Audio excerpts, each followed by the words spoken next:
Joining me now is Nile Gardiner, the director of the Margaret Thatcher Center for Freedom at the Heritage Foundation. Nile, thank you for joining us this afternoon. My pleasure. Good to see you. It's been a long time since you and I have talked, but let's get right to it. European countries are watching President Trump very closely, as you can well imagine.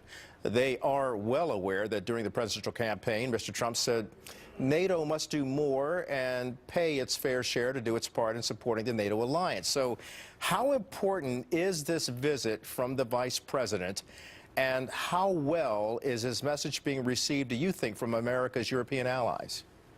Well, I think firstly this is a very important visit. It's the first overseas trip by the Vice President. And I think that Vice President Pence has sent exactly the right message, actually, to Europe's allies, that the NATO alliance matters fundamentally to the United States, that this administration is fully committed to the NATO alliance, but also he sent a clear message that NATO allies must spend more on their defense as well. And that's also a point made by General Mattis. And I think the overall message being sent by Vice President Pence and also by General Mattis has been very much welcomed by European allies and also by the leadership of NATO.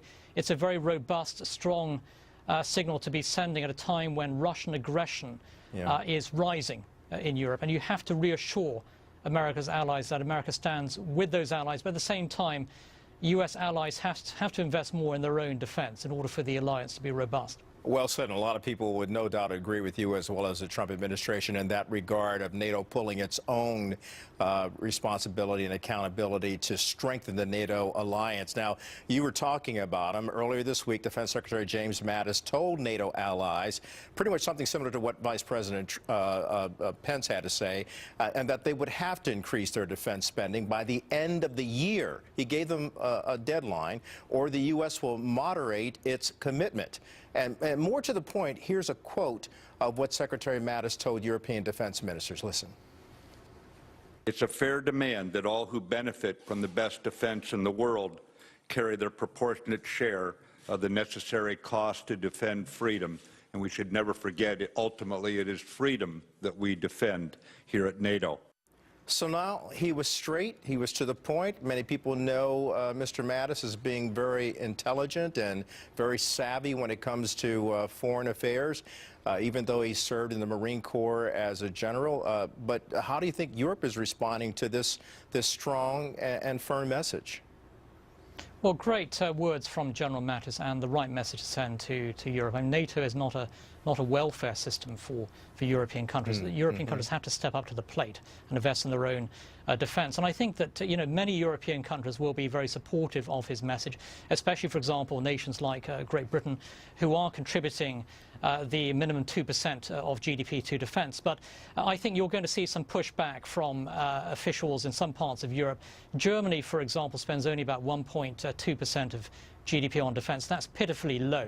You are going to see resistance from those who simply are not pulling their weight in Europe. It's very, very disappointing when a major economy like Germany, supposedly the major power of the European continent, does not pull its weight on the European stage with regard to defense spending. And now, so as well this was as the right message to send. Yeah, not to interrupt you, but as well as you know, when it comes to defending that area, this is no time to be shirking one's responsibility, especially given the fact that there's the topic of Russia.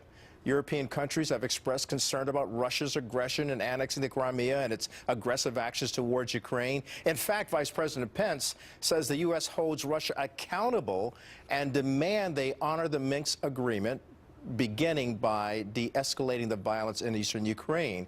He also added now that the U.S. will hold Russia accountable even as we search for new common ground. So here's a couple of quick questions on that point. Can the U.S. count on NATO to stand firm against Russia?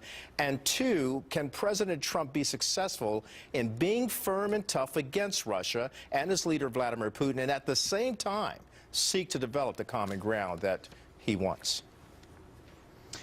Absolutely. I think that both U.S. and NATO allies in Europe must send the right signal to Moscow. Russia is a real aggressor.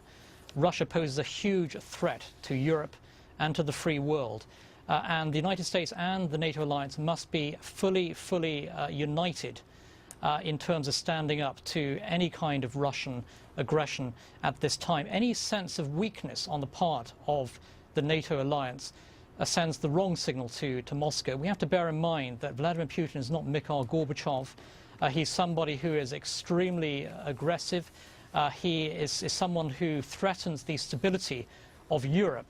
And I believe that America, with its allies in NATO, must be prepared to confront and resist any kind of aggression coming from Moscow. And the message must be sent to Moscow that the Russians need to end their occupation of Crimea, withdraw their forces from eastern Ukraine, and also they need to be out of Georgia as well. And it's unacceptable for the Russians to be occupying parts of Europe at this day. And also, if there's any attempt by Moscow to threaten NATO alliances, NATO allies in the Baltic states, they must be strongly resisted. All right, now, we thank you so much. Nile Gardiner, director of Margaret Thatcher Center for Freedom at the Heritage Foundation. A lot of weight being measured right now during this visit. Thank you so much, sir. Thank you very much. Well, Kelly, we are awaiting the start of President Trump's rally, of course, in Melbourne, Florida, where there are huge lines